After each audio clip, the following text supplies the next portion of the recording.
Welcome to Sunday, a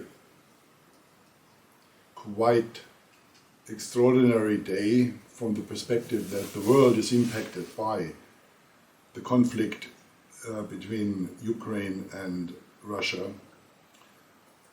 And I think that billions of people are in the awareness of it, and especially in Europe as well. So naturally, my keynote today will be around that subject. To perceive things from a spiritual perspective is very different than to perceive things from the collective perspectives. In the collective, we only have options from which we can perceive any event in a particular way according to the option, according to the conditioning. A spiritual perspective goes always beyond that and considers from a vertically higher level, not from a horizontal level of polarity where you can be on the left side or on the right side. You can be on the west or on the east. You can be from the American perspective, from the European perspective, from the Russian perspective, Chinese perspective. So horizontally we can, have myriads of perspectives. The spiritual perspective of awareness is going upwards, vertical. And Heraclitus is a philosopher. He is known to have said, you can't step into the same river twice, or everything is flow. He also said, war is the father of all things, which is quite a strange statement, maybe even if you don't have philosophical understanding, an offensive statement. However, given the wisdom of Heraclitus, one is summoned to really stop and take a look. What does that actually mean? What does he mean by that? And I was reminded, looking at that quote on the teachings of various religions throughout the ages, from the east, from the west, and very strongly we can see the element of destruction in the symbolism of the god Shiva from the Indian philosophy. And Shiva is always illustrated in a ring of fire, and he stamps on the human, and the human meaning the ego. And the destruction is always needed for making space for the new to come. Creation needs space. When everything is created and nothing gets destructed, it's not possible. And also the principle of polarity, of the inhale and the exhale, needs to happen in order for existence to be. We need the pulse. And we, by human nature, of course, we always only want the good one and not the bad one, according to our perception, which is very limited.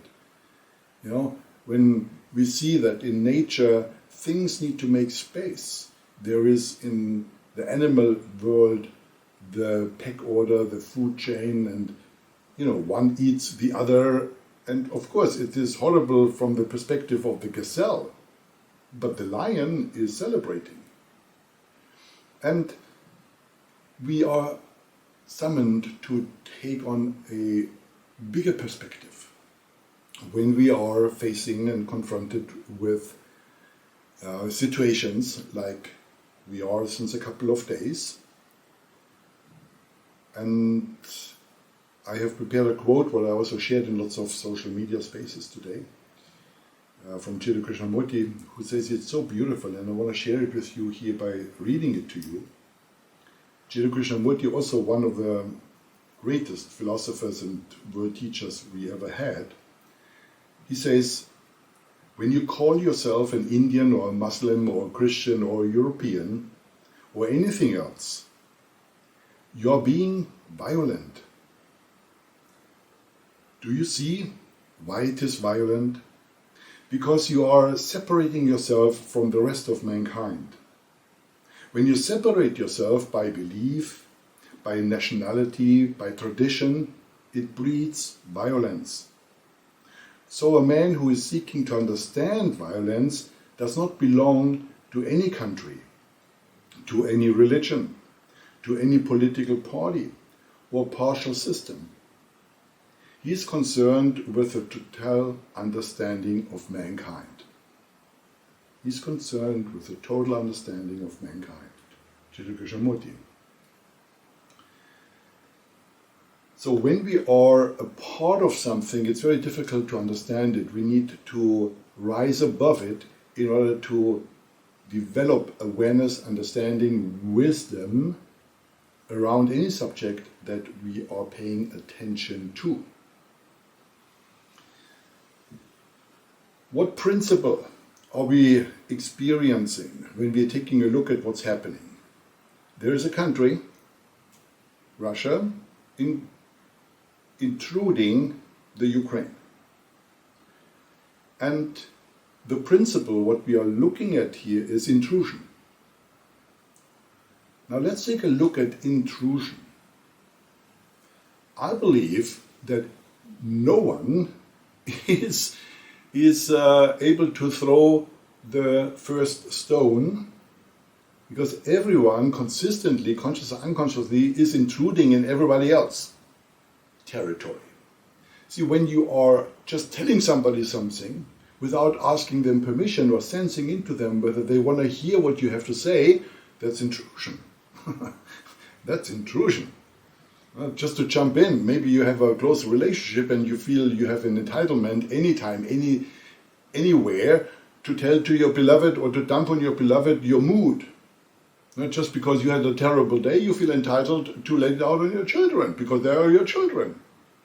They get the good days, they get the bad days. Just to put stuff on others without the sense and maybe even the kindness to ask, I have something to share with you, would you like to hear it? Which is one of our principles when we are doing a conscious sharing invitation or preparing a context for the sharing. No, most of us are rude, intruding the space of another, or just bring your bad mood to the party because you don't want to get off it.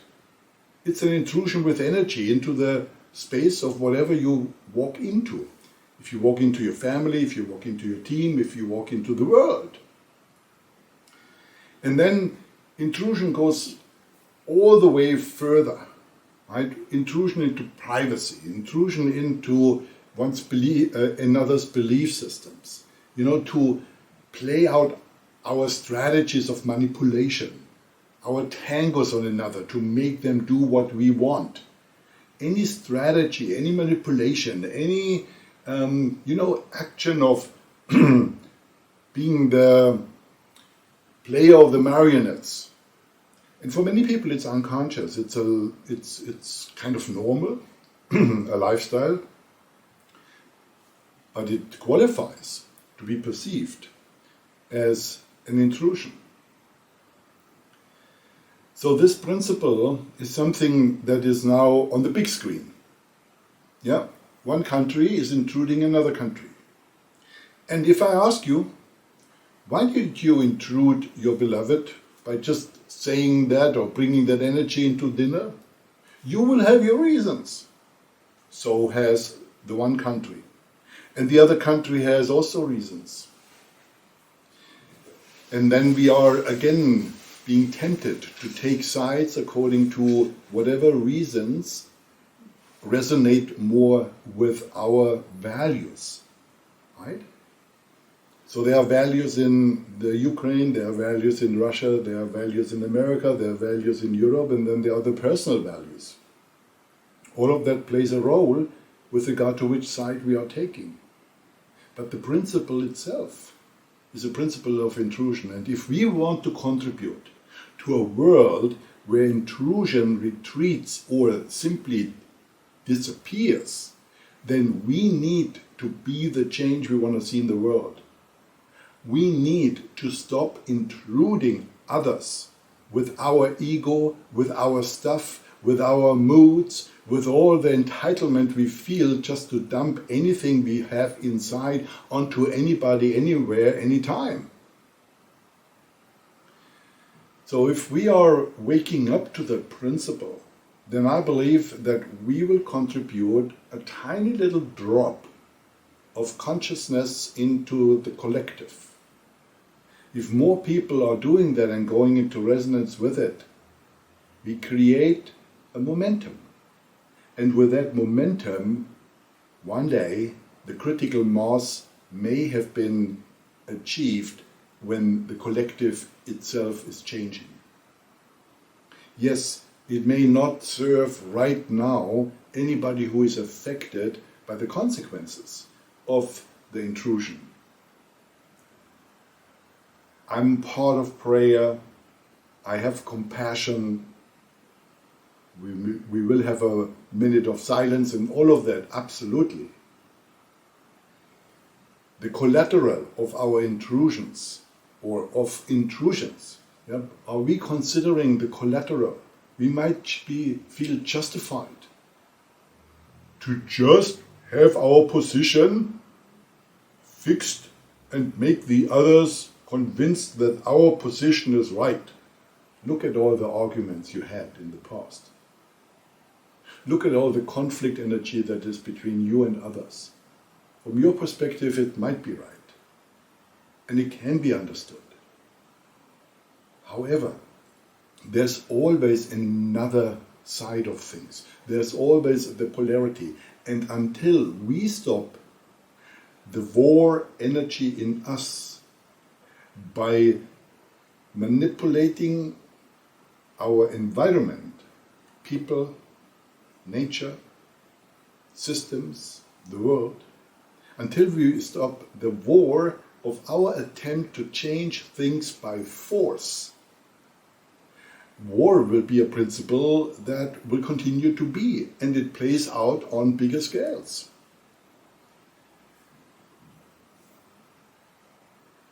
Expressing yourself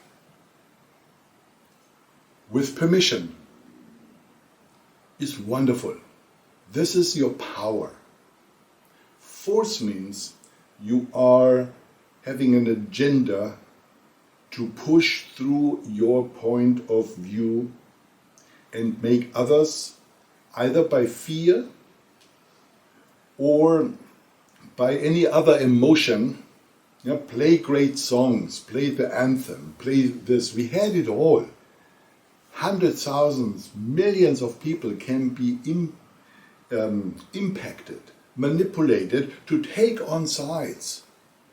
We all know that. It has been repeated in history endlessly in order to get people to take a particular position so that those who are interested in using this position against other positions are supported. Old principle, nothing new. As we are not in the position to step up into the domain of power, of political realms, where our action could make an instant difference in the bigger picture. What we can do is, as individuals, to become the change we want to see in the world. Mahatma Gandhi. To stop being a source of war. And if you have listened to what I was sharing with you the last 15 minutes, then you can see yourself in that. You can. And unless you stop, guess what? It's not gonna happen that the world will change. When you stop, the world will change because your authentic peacefulness will then have a ripple effect. Your state of being will impact others. And that is the domino effect. Yes, sure, I'm a realist. It will not happen tomorrow that by you becoming peaceful suddenly, but hey, who knows? Who knows what will happen when you change? Miracles are possible. So that is what I wanted to share with you from the perspective of a conscious looking at what's happening. And I also want to open the floor for questions and sharing, because surely it must be a highly emotional time for every one of you. So please join the podium if you like to contribute.